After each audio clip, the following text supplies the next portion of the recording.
So alright guys, welcome back everyone and finally हम आ चुके हैं आपका 2023 के अंदर जो कंडक्ट हुआ है जेके बोस क्लास 10th का इंग्लिश का पेपर है उसकी डिटेल डिस्कशंस लेकर।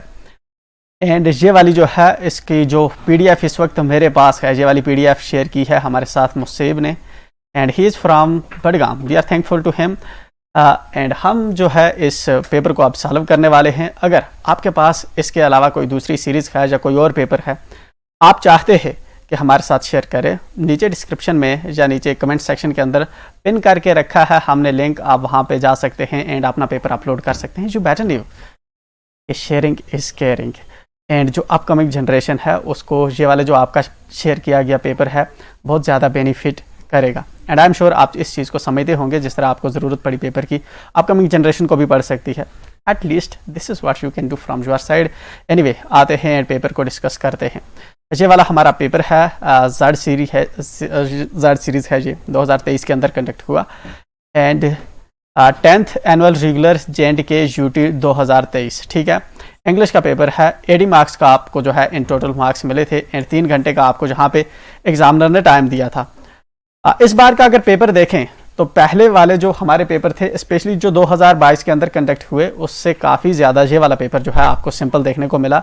इवन ये वाले जो आपके इसके अंदर पैराग्राफ थे या फिर स्पेशली जो सीन एक्सट्रैक्ट वगैरह थे, ये ऑलरेडी रिपीटेड हैं, पहले आए हुए हैं। एंड सिमिलर वे आपका ग्रामर सेक्शन जो है, ग्रामर सेक्शन भी वो मोस्टली रिपीटेड है, उन्हीं कंसेप्ट को पूछा गया जो ऑलरेडी जो है पहले पूछे गए थे। तो चलिए देखते हैं, स्टडी करते हैं। पहले सेक्शन ए के अंदर आपको रीडिंग कॉम्प्रिहेंशन पूछा जाता है एंड यहाँ पे हम इसको स्टडी करेंगे।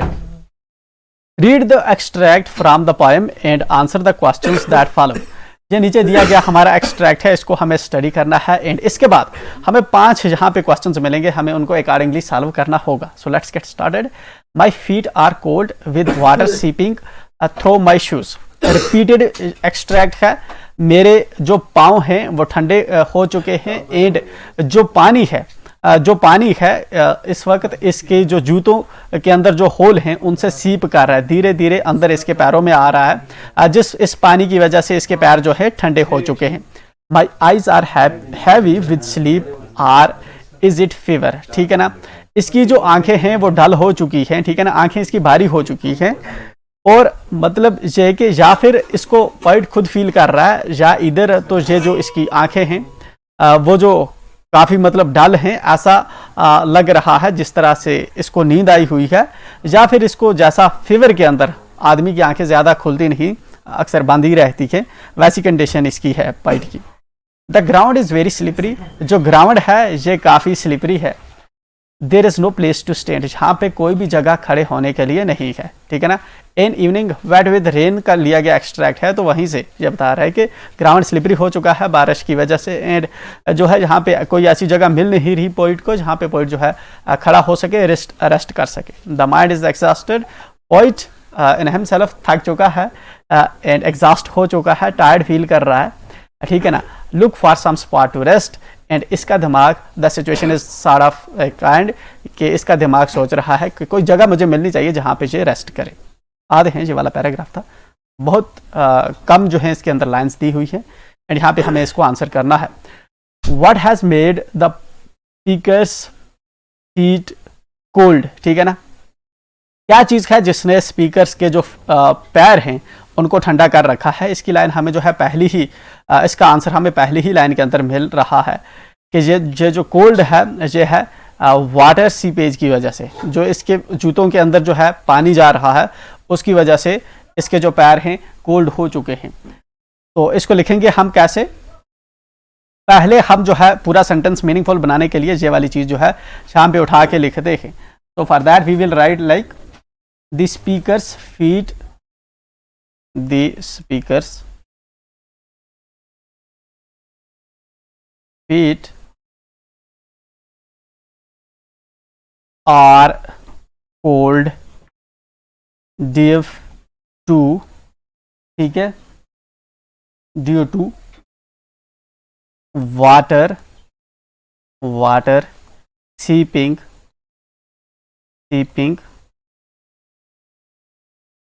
through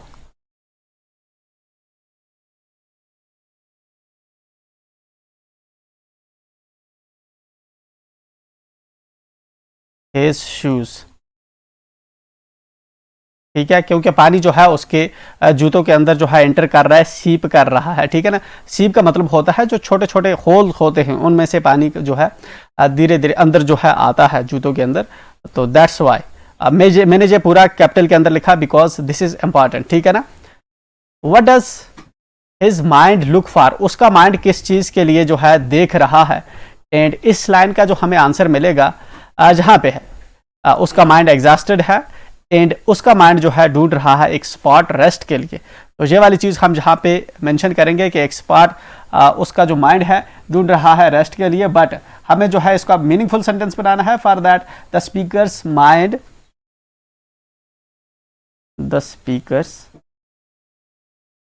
mind is looking for rest, ठीक है। looking for, actually not looking for a rest but looking for some spot to rest, looking for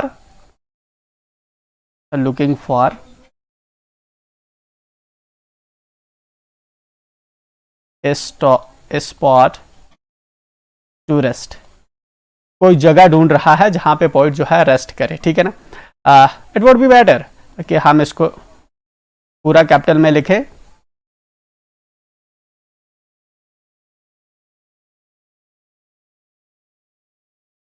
looking for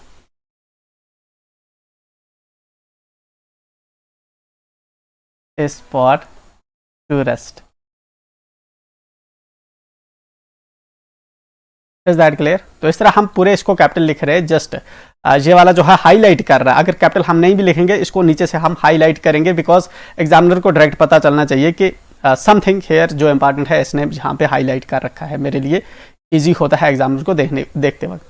their is a rhyme scheme in the poem, इस poem के अंदर कोई rhyme scheme है जहाँ पे इस एक्सट्रैक्ट की बात नहीं कर रहा। इस एक्सट्रैक्ट के अंदर हम देखें तो जहाँ पे क्या है, शूज, फेवर, स्टेंड, रेस्ट, ठीक है ना, ये आपस में नहीं मैच कर रहे, ठीक है ना। जहां पे पॉइंट बट इस एक्सट्रैक्ट ही नहीं पूरे पोएम की बात कर रहा है, तो अकॉर्डिंगली पोएम के अंदर भी आप देखेंगे ये जो है ओपन वर्स के अंदर लिखी हुई है, ठीक है ना। प्री वर्सेस इसके अंदर लिखी हुई है जहां पे आपको जो है राइम देखने को मिलती नहीं, ठीक है। There is a rhyme scheme in the poem, नहीं, जहां पे कोई राइम स्कीम जो है नहीं है, ये वाली स्टेटमेंट जो होगी फॉल्स होगी, ठीक है। ये वाली स्टेटमेंट जो है, ये वाली स्टेटमेंट आपको फॉल्स देखने को मिलेगी, ठीक। My feet, the feet of the poet are wet with water, जो पोइट के पैर है वो ठंडे हो चुके हैं with water. Dash dash through his shoes, इस ब्लैंक को हमें फिल करना है with water, wet with water, dash dash through his feet. हम देखेंगे जहां पे है through my shoes, through his feet, ठीक है ना। Water with water, seeping through his feet, ठीक है। ये वाला जो है हमने फिल किया। Show one image created by the poet in the above lines, in lines के अंदर पोइट ने जो है कौन सी इमेज जो है, इमेजरी टेक्निक का हमें जो है यहाँ पे यूज देखने को मिल रहा है इस इन लाइन्स के अंदर। फॉर एग्जांपल उसका जो माइंड है एग्जॉस्टेड है, ठीक है ना। तो ये वाली जो चीज़ है मतलब माइंड एग्जॉस्टेड है या फिर जो है इसकी आंखें जो है बारी है, तो मतलब इससे पता चलता है कि पोइट जो है एग्जॉस्ट एंड डिस्कम्फर्ट सिचुएशन के अंदर है। तो ये वाली इमेज हमारे माइंड के अंदर जो है बन रही है and will write same here.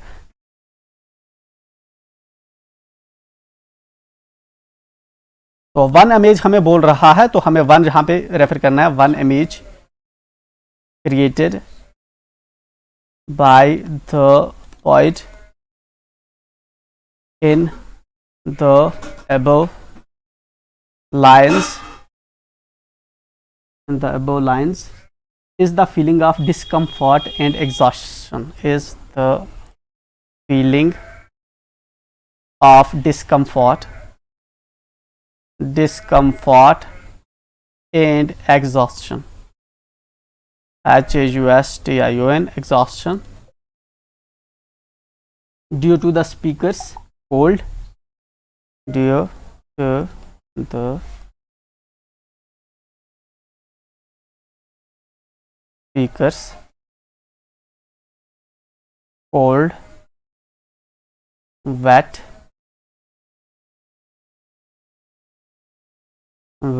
feet and the slippery ground.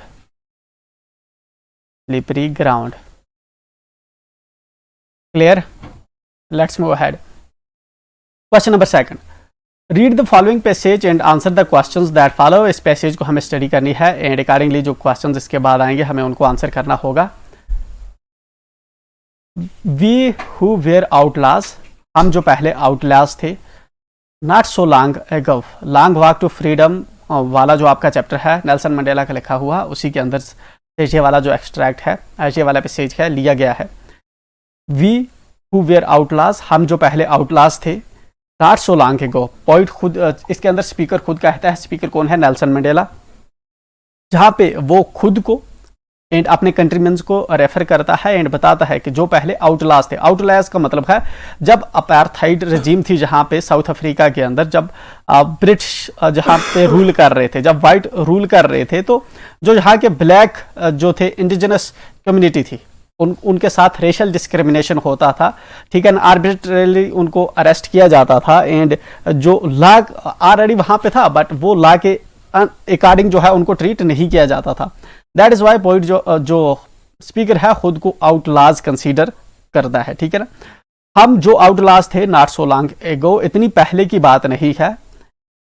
Have today been given the rare privilege to be host to the nations of the world on our own soil. ठीक है ना. आज हमें जो है एक रेयर प्रिविलेज मिला है कि हम जो है होस्ट कर रहे हैं दुनिया के जो दूसरे वर्ल्ड्स आए हैं, दूसरे नेशंस आए हैं, वो आज हमारी धरती पे आए हुए हैं एंड हम उनको होस्ट कर रहे हैं.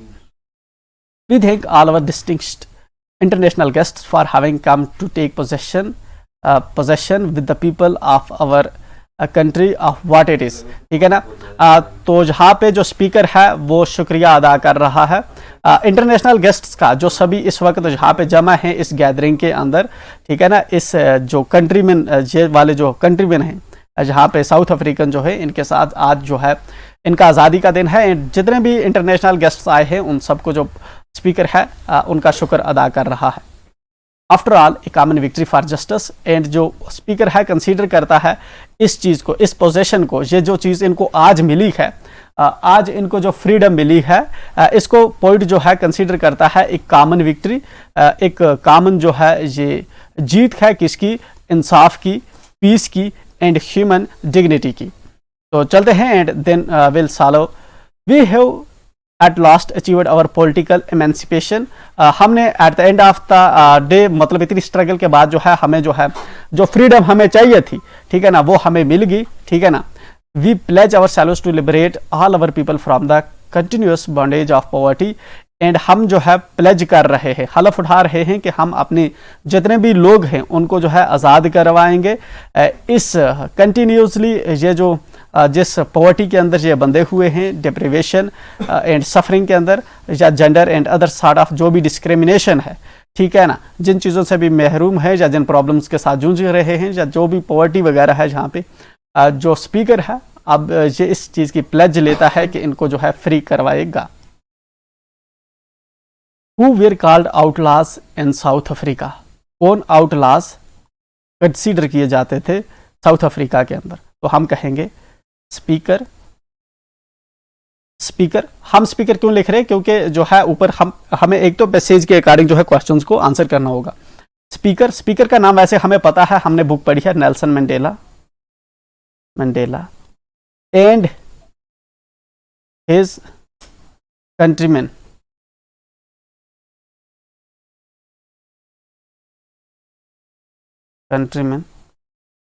black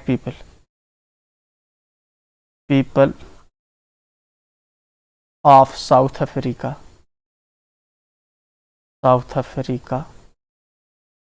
were called outlaws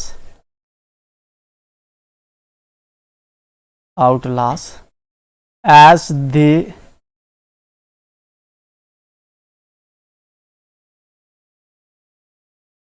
as they were getting racially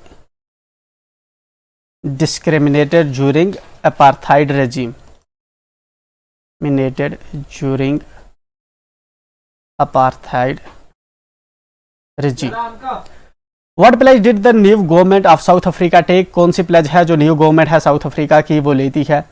जहाँ पे ये वाली जो प्लेज है न्यू गवर्नमेंट जो है जहाँ पे जो है ले रही है, ठीक है ना, कि अपनी कंट्रीमेंस जो है इनको जो है फ्री करवाएगा पॉवर्टी वगैरह से, ठीक।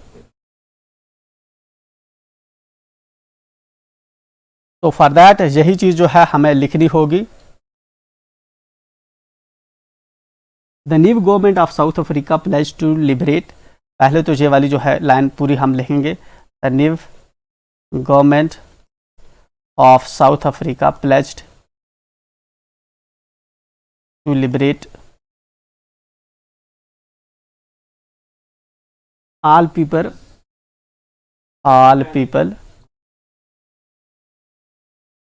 from, एंड उसके बाद आप लिखेंगे फ्रॉम, यहां से from continuous bondage of poverty, deprivation, suffering, gender and other discrimination, ठीक है ना। ये वाली जो पूरी लाइन है आप लिखेंगे। Is that clear? अब देखिए नेक्स्ट पे, give the antonym of victory. Victory का क्या आएगा? डिफीट। बट प्रॉपरली सेंटेंस के अंदर लिखेंगे the antonym of victory is defeat. The establishment of a democratic rule in South Africa has been called dash dash for justice. Has been called, अगर हम ऊपर आए जहाँ पे हमें मिलेगा has been called a common victory, यहाँ पे has been called a common victory for justice, ठीक है, has been called a common victory. Under the policy of apartheid all citizens were equal, नहीं, जब अपार्थाइड का रजीम था, जब वाइटिश जो है वो यहाँ पे हुकूमत कर रहे थे तो रेशली जो है ब्लैक लोगों को डिस्क्रिमिनेट कर रहे थे, तब सभी इक्वल नहीं थे। ये वाला जो है ये फॉल्स स्टेटमेंट होगी। अंडर अपार्थाइड सब सिटीजन्स इक्वल थे, नहीं, सब सिटीजन इक्वल नहीं थे, ये वाली जो है फॉल्स स्टेटमेंट है। एंड ये हो गए हमारे पहले दो क्वेश्चंस। आते हैं क्वेश्चन नंबर 3 पे। Read the following passage and answer the questions that follow. इस पैसेज को स्टडी करते हैं एंड इसके बाद जो है जो क्वेश्चंस फॉलो कर रहे हैं उनको आंसर करेंगे। Crops, plants and animals created for human consumption using latest molecular biology techniques can generally be termed GM foods or genetically modified organisms, ठीक है ना। तो बायोटेक्नोलॉजी के रिलेटेड ये वाला जो है आपको यहाँ पे पैराग्राफ देखने को मिलता है। पहले ही सेंटेंस के अंदर जो है जहाँ पे राइटर इस चीज़ को हाईलाइट कर रहा है कि जो बायोटेक्नोलॉजी के अंदर कितनी तरक्की हो गई है, एंड स्पेशली अगर जीएम फूड्स की बात करें या जेनेटिकली मॉडिफाइड जो ऑर्गेनिजम्स के उनको जो है मतलब जो क्रॉप्स हैं या प्लांट्स हैं क्रिएट किए जाते हैं, मतलब जो लेटेस्ट हमारे पास जीएम टेक्नोलॉजी है जिससे हम जो है इम्प्रूव्ड जो जीन्स हैं हमारी क्रॉप्स होंगी उनके अंदर जो है हम जो है अच्छे ट्रेड्स उनके अंदर जो है हम लाते हैं जीएम टेक्निक्स की वजह से, एंड इसका जो यूसेज है एक ह्यूमन कंजम्पशन के लिए जो है देन आफ्टर दैट हमारे जो क्रॉप्स प्लांट्स वगैरह हैं इनको यूज़ किया जाता है। It has been possible to infuse the desired genetic traits such as disease and or pest resistance, ठीक है ना। तो ये जो हमारे पास जीएम टेक्नोलॉजी होती है, ठीक है ना, जीएम टेक्नोलॉजी से हम क्या कर सकते हैं कि अगर हमें पर्टिकुलर प्लांट के अंदर या पर्टिकुलर स्पीशीज़ के अंदर या पर्टिकुलर एनिमल के अंदर, किसी एनिमल के अंदर अगर हमें कोई है पर्टिकुलर किस्म के जो डिज़ायर्ड ट्रेड्स हमें चाहिए, फॉर एग्जांपल हमें जो है कोई ऐसी मतलब जिस तरह धान की बात करें, हमें एक ऐसी धान चाहिए जिसका जो है प्रोड्यूस ज़्यादा होना चाहिए, एंड मतलब ये वाला जो है हमारा एक पर्टिकुलर ट्रेड है जो हम डिज़ायर्ड ट्रेड जो है ला सकते हैं, किसकी वजह से, इस जीएम टेक्नोलॉजी की वजह से। एंड और क्या कर सकते हैं हम, अगर डिजीज या पेस्ट जो रेजिस्टेंस की एबिलिटी भी जो है हम डेवलप कर सकते हैं, ठीक है। ऐसे जो जीन्स है हम इंट्रोड्यूस कर सकते हैं अपनी क्रॉप्स के अंदर जिनकी वजह से जो है ज़्यादा जो पेस्ट को रेजिस्ट करेंगे, ठीक है। And cold, drought tolerance and to important crops to get better yield and nutritional content. और ये जो हमारी जीएम टेक्नोलॉजी होती है, इसकी वजह से हम जो है अपने प्लांट्स के अंदर जो है डेवलप कर सकते हैं ऐसी एबिलिटीज़ कि ये कोल्ड को, ड्राफ्ट को टॉलरेट कर पाएँ, ठीक है ना। और जो है इन अवर ऑल जो है हमें बेटर शील्ड जो है, बेटर प्रोड्यूस जो है इससे हमें मिले, एंड जो है बढ़िया न्यूट्रिशनल कंटेंट जो है हमें मिल सकता है। Similarly, GM technology is employed on farm animals to improve milk yield and meat quality, ठीक है ना। इन सिमिलर वे जो हमारी जीएम टेक्नोलॉजी है इसको हम यूज़ करते हैं, ठीक है ना, जो हमारे फार्म एनिमल्स होते हैं, ठीक है ना, ताकि किसके लिए, मिल्क यील्ड के लिए, ताकि ज़्यादा से ज़्यादा दूध दें और मीट की क्वालिटी जो है वो हमें ज़्यादा मिले, ठीक है। Traditionally, the enhancement of desired rate has been undertaken through breeding of plants and animals. तो जो ट्रेडिशनली जो है हम कैसे करते थे कि अगर हमें इन्हांस करने होते थे कोई डिज़ायर्ड ट्रेट्स किसी एनिमल के अंदर, तो हम ब्रीडिंग प्रोसेस के जरिए जो है किया करते थे। The potential benefit arising from the use of GM technology in agriculture is increased food production, ठीक है ना। तो जीएम टेक्नोलॉजी है, इसका जो है हमें क्या बेनिफिट देखने को आगे मजीद दिख रहा है कि हमारी जो फूड प्रोडक्शन है ये इंक्रीज होगी, जो फूड सिक्योरिटी है, मतलब सबके लिए जो फूड है अवेलेबल होगी फॉर द अबाउंडिंग मिलियंस, जो मिलियंस ऐसे लोग हमारे पास बचे हैं जो मतलब डिप्राइव हैं अभी, जिनको फूड जो है नहीं मिल रही, उन सबको जो है फूड मिल पाएगी किसकी, जीएम टेक्नोलॉजी की वजह से। आई एम श्योर बायोटेक्नोलॉजी का है। जीएम टेक्नोलॉजी बेसिकली क्या कह रहा है जहाँ पे स्पीकर ये कह रहा है कि जीएम टेक्नोलॉजी हमारे पास एक लेटेस्ट ऐसी टेक्नोलॉजी है जिसके अंदर अगर हम चाहें किसी प्लांट, मतलब पेड़ पौधा, ठीक है, जिस तरह हमारे पास जो है, जिस तरह से हमारे पास धान होती है, जिस तरह से हमारे पास जो है एप्पल्स ट्रीज होते हैं, तो हम इनके अंदर क्या कर सकते हैं, हम स्पेसिफिक क्वालिटीज़ इनके अंदर ला सकते हैं। फॉर एग्जांपल हम ये चाहते हैं कि ये वाला जो हमारा एप्पल का पेड़ है, ठीक है ना, इसके अंदर जो है बहुत ज़्यादा मीठा होना चाहिए,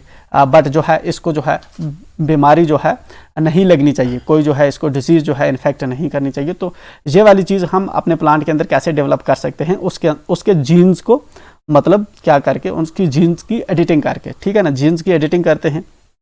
तो इसी तरह माइक्रोबायोलॉजी का ये जो हमारा एक पर्टिकुलर बायोटेक्नोलॉजी, स्पेशली जो हमारा एक कंसेप्ट होता है उसके रिलेटेड यहाँ पे ये वाला जो है आजकल काफ़ी यूजेज के अंदर है, ठीक है ना। बेसिकली जो हमारा रिसेंट ईयर्स के अंदर मोसेंटो वाला जो है केस हुआ, या फिर जीएम टेक्नोलॉजी को लेकर, जो जीएम फूड्स को लेकर इंडिया के अंदर एक बड़ा कंसर्न बना हुआ है अराउंड द वर्ल्ड, एट उसी पे बेस्ड ये वाला जो है एक इम्पॉर्टेंट जो है कॉमन वर्ल्ड के अंदर चलता हुआ इशू है, तो जीएम टेक्नोलॉजी पे पूछ लिया इसने। आते हैं, what does GMO stand from. अब जीएमओ किसके लिए स्टैंड करता है, इसकी क्या फुल फॉर्म होती है, ये खुद ही हमें बताता है, जेनेटिकली मॉडिफाइड ऑर्गेनिज्म, ठीक है ना। तो जीएमओ स्टैंड फॉर, इस तरह से आप आंसर लिखेंगे, GMO stand for genetically modified organism, ठीक है। ऑलरेडी इसने ऊपर दे रखा है, एंड जहाँ से सिर्फ आपको इसको सर्च करना था, बहुत ईजी है ये। नेक्स्ट पे आते हैं, why is GM technology employed on farm animals.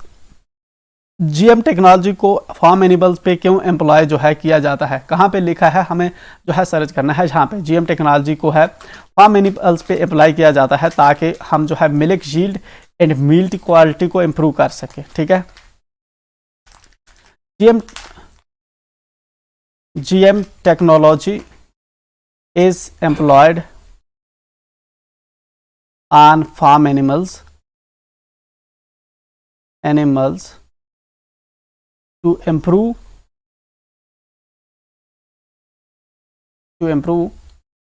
milk yield and meat quality, to improve milk yield and meat quality, right. The potential benefit that arises from the use of GM technology in agriculture is, ठीक है ना, क्या potential benefit हमें जो है GM technology का देखने को मिलता है अगर एग्रीकल्चर के अंदर हम इसका यूज़ करें। तो ये वाला जो हमारा सेंटेंस था जहाँ पे था, the GM technology in agriculture is increased food production, हमारी जो फूड प्रोडक्शन है इज इंक्रीज्ड, ठीक है ना, इसकी क्वांटिटी जो है और इंक्रीज हो पाएगी, ठीक। GM plants can not resist the disease caused by viruses fungi, जो जीएम प्लांट्स होते हैं ये रेजिस्ट नहीं कर पाते, रोक नहीं पाते उन बीमारियों को जो वायरसेस एंड फंजाई से होते हैं, ठीक है ना। जहाँ पे अजय कह रहा है कि नहीं रोक पाते, बट जहाँ पे ऊपर स्पीकर ने कहा कि हम जो है इसकी वजह से डिजायर्ड रेट ऐसे ला सकते हैं जिसकी वजह से ये बीमारी को जो है रोक पाएंगे। ठीक है, ये वाला मतलब कि डिजीज़ को रेजिस्ट कर सकते हैं, पेस्ट को रेजिस्ट कर सकते हैं। ठीक है, तो ये वाला जो है हमारे पास जो इसकी स्टेटमेंट है, ये वाली हमारी फॉल्स स्टेटमेंट हो जाएगी। ठीक है ना, ये वाली फॉल्स स्टेटमेंट है, क्योंकि जीएम प्लांट्स जो हैं रेजिस्ट कर सकते हैं वायरसेस एंड फंजाई की डिजीजेस को। Give the suitable title to the passage. अगर इस पैसेज को अगर हम टाइटल दें तो क्या वाला जो टाइटल है दे सकते हैं। टाइटल वेरी कर सकता है आपके according, but for me it could be the advantages of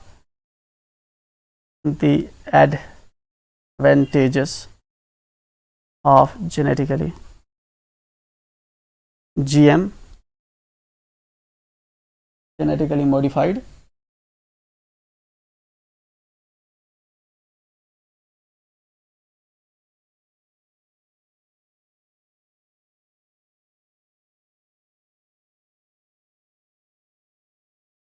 late me check क्या देंगे हम।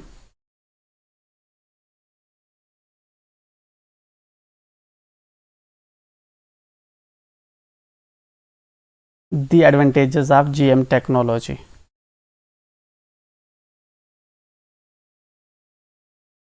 in foods and animals। Right, आते हैं सेक्शन बी पे, ग्रामर है।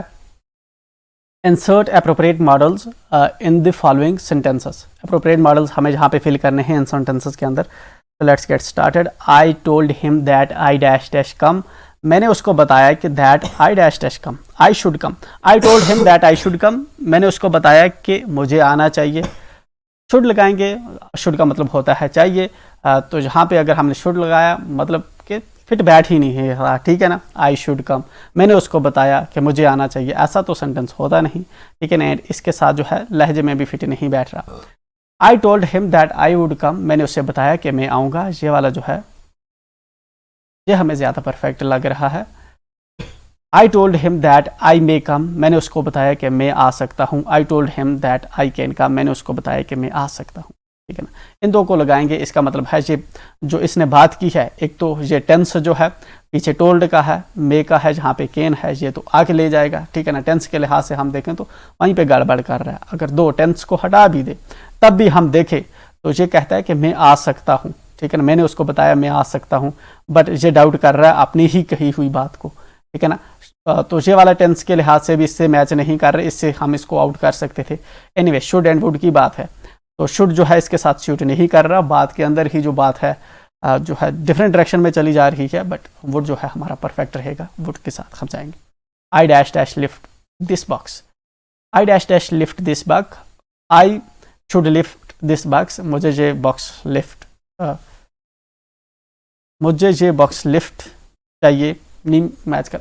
I would lift this box, I would lift this box, ये वाला भी इसके साथ जो है पास्ट में ले जा रहा है चीज़ों को। I may lift this box, मैं इस बॉक्स को उठा सकता हूँ। I can lift this box, इन दो में से हम कोई लगा लेंगे, बट ये वाला जो है ज़्यादा परफेक्ट है। आई कैन लिफ्ट दिस बॉक्स, ठीक है ना, मैं इस बॉक्स को उठा सकता हूँ। Insert suitable articles in the blank. एक सूटेबल आर्टिकल्स हमें जहाँ पे फिल करना है। He is dash dash boy who beat my son. I am sure जब हम प्रैक्टिस कर रहे थे आपको पता होगा, ऐसा ही सेंटेंस मैंने लिखा था कि ही इज़ ए बॉय कब होता है and he is the boy कब होता है। ठीक है ना, तो इसने भी वही चीज़ जो है पूछ ली है। He is the boy who beat my son, who beat my son, ये वाला जो है इसको यूनिकनेस देता है, बॉय को यूनिकनेस देता है। मैंने कहा आर्टिकल्स के लिए एक ही चीज़ ज़रूरी होती है, अगर आपको यूनिकनेस की समझ आ जाए। ठीक है ना, ये चीज़ यूनिक है कि नहीं है। ये वाला जो सेंटेंस है ये इस बॉय को यूनिक बना रहा है, मतलब ये वाला जो आगे इसका आगे लिखे हुए वर्ड से ये इस चीज़ की तरफ हिट कर रहे हैं कि ये कौन है, ये एक पर्टिकुलर बॉय को जो है स्पेसिफाई करे। अगर पर्टिकुलर बॉय को स्पेसिफाई कर रहे हैं तो हम द का यूज़ करेंगे, तो हमारा द आएगा। आई have got dash dash idea. ठीक है ना, आई have got dash dash idea, I have got an idea. ठीक है ना, तो ये वाला हमारा इधर जो है आई है, वॉवल साउंड आ रही है। ठीक है ना, एन लगाएंगे, ए आइडिया यहाँ पे मैच नहीं कर रहा। द हम क्यों नहीं लगा रहे, आई हैव गॉट द आइडिया, ठीक है ना। आइडिया जो है अपने आप में बहुत से हो सकते हैं, इसको जो है एक आइडिया आया है, ठीक है ना, मतलब एक ग्रुप ऑफ आइडियाज में से इसको एक आइडिया आया है, तो I have got an idea. अगर इस तरह से लिखता I have got dash dash idea by which we can go through it, ठीक है ना, मुझे वो आइडिया आया जिससे हम इसको पास कर सकते हैं, तब हम धा लगाते आई हैव गॉट द आइडिया, कि अब इसको वो स्पेसिफिक आइडिया है, बट यहाँ पे स्पेसिफिक इसको आइडिया नहीं है, बहुत से आइडियाज के ग्रुप में से इसको एक आइडिया आया है, हम एन लगा रहे, ठीक है। ये वाला जो है जहाँ पे यूनिक नहीं हुआ, जहाँ पे इसने इसको यूनिक बनाया हमने दा लगाया। दा लगाना मोस्ट इंपॉर्टेंट है, ये चीज हम सीख के आर्टिकल सीख के। Join the following sentences by changing one of them into a relative class। यहाँ पे दो सेंटेंसेस दे रखे हैं इसने, देखो ये इंडिपेंडेंट है, ये इंडिपेंडेंट है, ये इंडिपेंडेंट फुल स्टॉप के बाद दो सेंटेंसेस यहाँ पे दे रखे हैं। हमें जो है एक वाले को जो है डिपेंडेंट बनाना है रिलेटिव क्लास लगा के, ठीक है। चलिए, मंजूर वर्क्स फॉर ए कंपनी, मंजूर एक कंपनी के लिए काम करता है। It makes shoes, it makes shoes, कौन मेक शूज, पहले हमें ये चीज समझनी है कि मेक्स कौन शूज। ये चीज हमें समझना इसलिए जरूरी है क्योंकि हम क्लास अपना उसी के अकॉर्डिंग इंसर्ट करते हैं। अब हमारे पास क्लास जो मैंने बताया, हमारे पास क्लास कौन से होते हैं, हु होता है, हमारे पास हुम होता है, हमारे पास हुज होता है, हमारे पास विच होता है, हमारे पास दैट होता है, ठीक है ना। ये वाले हमारे क्लासेस होते हैं जिनको हम फ्रीक्वेंटली यूज करते हैं, इसके अलावा भी होते हैं। मंजूर works for a company dash dash makes shoes, सबसे पहले हमें समझना है कि ये पर्सन की बात तो नहीं कर रहा, ठीक है ना। इट मेक्स शूज, कौन, मंजूर makes shoes, company makes shoes, ये चीज हमें समझनी है। अगर हम इस चीज को डिफरेंशिएट कर पाए, हम क्लास ठीक इनपुट कर पाएंगे। मंजूर वर्क्स फॉर ए कंपनी, मंजूर कंपनी के लिए काम करता है। इट मेक्स शूज, इट मतलब कंपनी मेक्स शूज। आगे जो नेक्स्ट सेंटेंस है वो कंपनी की बात कर रहा है, ठीक है ना, कंपनी को रेफर कर रहा है कि ये जो है शूज बनाती है। अगर कंपनी शूज बनाती है, इसका मतलब है हम हु नहीं लगाने वाले। अगर हम हु नहीं लगाने वाले तो सिचुएशन होम हुज, होम देखो, whom make shoes, whose make shoes, ये वाले तो मैच नहीं कर रहे, विच एंड दैट पे बात आ जाती है, ठीक है ना। अब देखिए, मंजूर पहले तो मंजूर वर्क्स फॉर ए कंपनी, मंजूर एक जो है कंपनी के लिए जो है काम कर रहा है, ठीक है ना। अब उसके बाद जो है हमें इंसर्ट करना है, क्या इंसर्ट करेंगे, मोस्ट अप्रोप्रिएट क्या है, दैट, दैट इट को हटा देंगे, मेक्स शूज, मेक्स शूज हो गया। मंजूर works for a company that makes shoes, it को हमने हटा दिया एंड हमने लिखा। जस्ट किस वजह से हमने दैट यहां पे इंसर्ट किया, बिकॉज ये वाला जो है इस चीज को जो है पॉइंट कर रहा है। I heard some news, the news astonished me, मैंने एक न्यूज सुनी एंड जिस न्यूज ने जो है मुझे एस्टॉनिश कर दिया। अब again, I heard some news, मैंने जो है कुछ न्यूज सुनी, the news astonished me, news ने जो है मुझे हैरान कर दिया। दूसरे वाला सेंटेंस हम देखें, क्लियरली न्यूज ही की बात कर रहा है, तो इसमें जो है ज्यादा हमें जो है दिक्कत नहीं होने वाली। आई हर्ड सम न्यूज, मैंने कोई न्यूज सुनी, दैट इसको जो है हम हटा देंगे, ठीक है ना, दैट एस्टॉनिश्ड।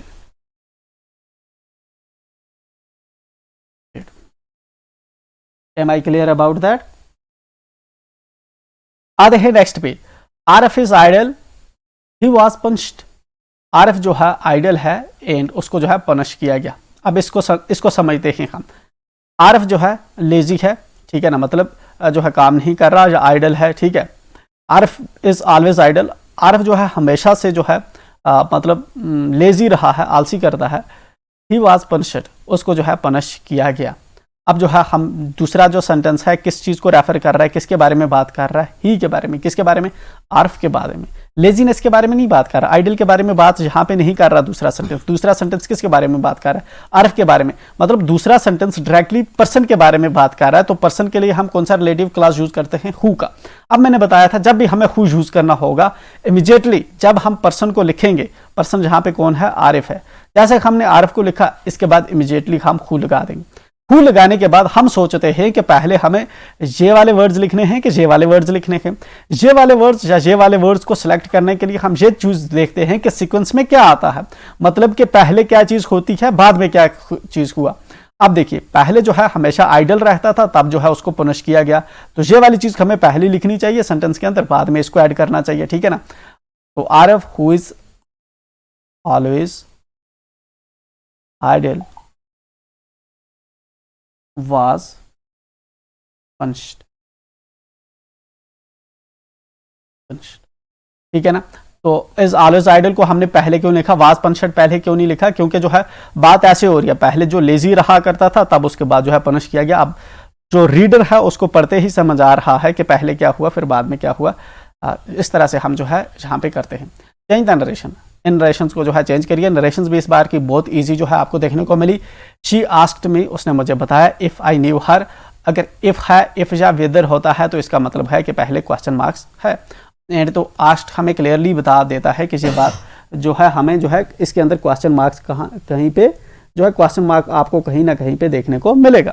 चलिए शी आस्क्ड मी को हम जो है कर देते हैं शी सैड। ठीक है ना, इतना कर दिया हमने, कामा एंड यहां से जहां तक, मतलब कि अब इसके बाद जो है इस चीज को हमने जो है खत्म कर दिया। ठीक है ना, शी आस्क्ड मी, इसके बदले हमने लिख दिया सैड, शी सैड।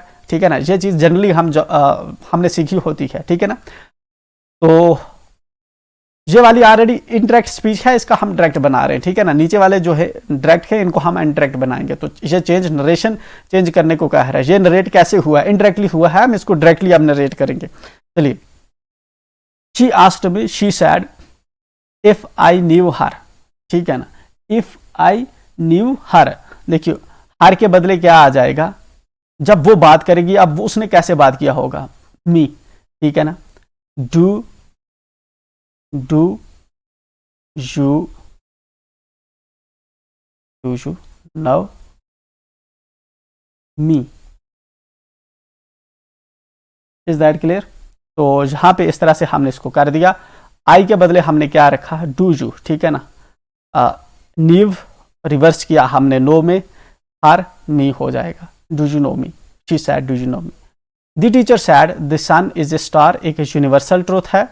तो इसका जो है हमें वाज तो नहीं होगा क्योंकि सन आज भी स्टार है। ठीक है ना, तो बाकी वाला जो है द टीचर टोल्ड या द टीचर सैड। ठीक है ना, it won't make much difference, आप इसको कैसे रिपोर्ट जो है लिखेंगे। ठीक है ना, इसकी वजह से कुछ ज्यादा इंपैक्ट जो है आपको देखने को नहीं मिलता। ठीक है, the teacher said that the sun is a star, कोई भी चेंज जो है हम इसमें नहीं कर रहे क्योंकि अपने आप में यूनिवर्सली स्टेटमेंट जो है ट्रुथ है, मतलब ये एक ट्रुथ है जो अब चेंज नहीं हुआ है, जैसा है वैसा ही है। दैट्स वाई इसके अंदर जो है हमने ये वाला जो टेंस है सैड के अकॉर्डिंगली जो है पास्ट में नहीं किया क्योंकि ये आज भी एग्जिस्ट करता है ये वाला ट्रुथ। ठीक, ही सैड मायरा इज सिंगिंग, ये वाला जो है इसके अंदर जिस तरह ये वाला है इसको हमें पास्ट में लेना होगा।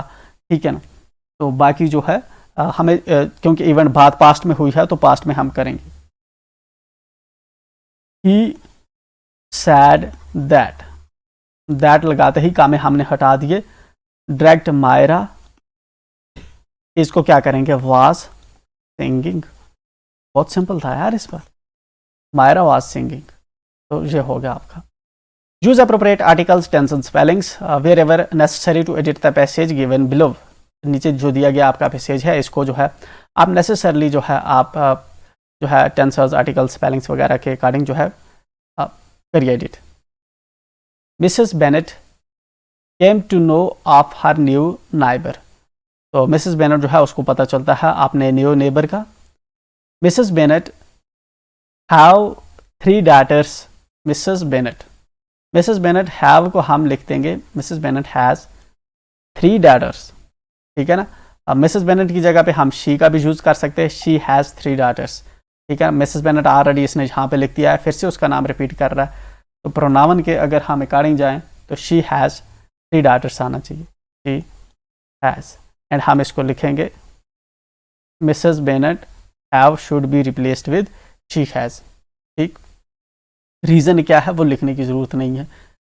Is very serious about her marriage, is very serious about her marriage, मतलब मिसेस बेनेट अपनी ही मैरिज के बारे में क्यों सीरियस होगी जबकि उसकी 3 डॉटर्स हैं। इसका मतलब ये हुआ कि जहाँ पे जो स्पीकर है ये कहना चाहता है कि मिसेस बेनेट जो सीरियस होगी वो बच्चियों की शादी के बारे में सीरियस होगी। अब बच्चियों की बारी की शादी की अगर बात है तो फिर इसको हर काट के जहां पे लगाना चाहिए देयर, अबाउट देयर मैरिज। क्या लिखेंगे? Replace her before marriage with their, her before marriage with their. ठीक है ना, रीजन वीजन लिखने की जरूरत नहीं है, जस्ट पता चलना चाहिए उसको एग्जामिनर को आप किसका आपने क्या चेंज किया। She want to get them married as soon, she want to get them married as soon, she want. देखिए अब हमारे पास जो है ग्रामर्स का रूल होता है, जब हम थर्ड पर्सन के साथ जब वर्ब ऐड होता है हम उसके साथ एस लगाते हैं। ठीक है ना, तो she wants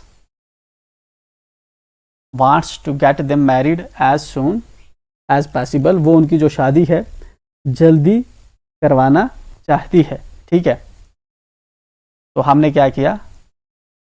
add s with want as possible. She comes to knowing that, she comes to knowing, ये वाला जो नोविंग है कंटिन्यूस वर्ब यहाँ पे यूज कर रही है, दैट्स वाई इसको हम जो है सिंपल में लिखेंगे she comes to know, replace knowing with know. ठीक है, rich young man named Mister Bingley have, third person की बात है तो हैव को हमें जो है हैज रेफर करना चाहिए। हम क्या लिखेंगे? Replace have with has and come in the neighbourhood, that's it. ये वाला हो गया आपका पंक्चुएशन। विद दिस आपका section A and section B जो है ख़त्म होता है। दूसरों के लिए जो है हम बहुत जल्द एक वीडियो लेकर आ रहे हैं। Till then bye and enjoy.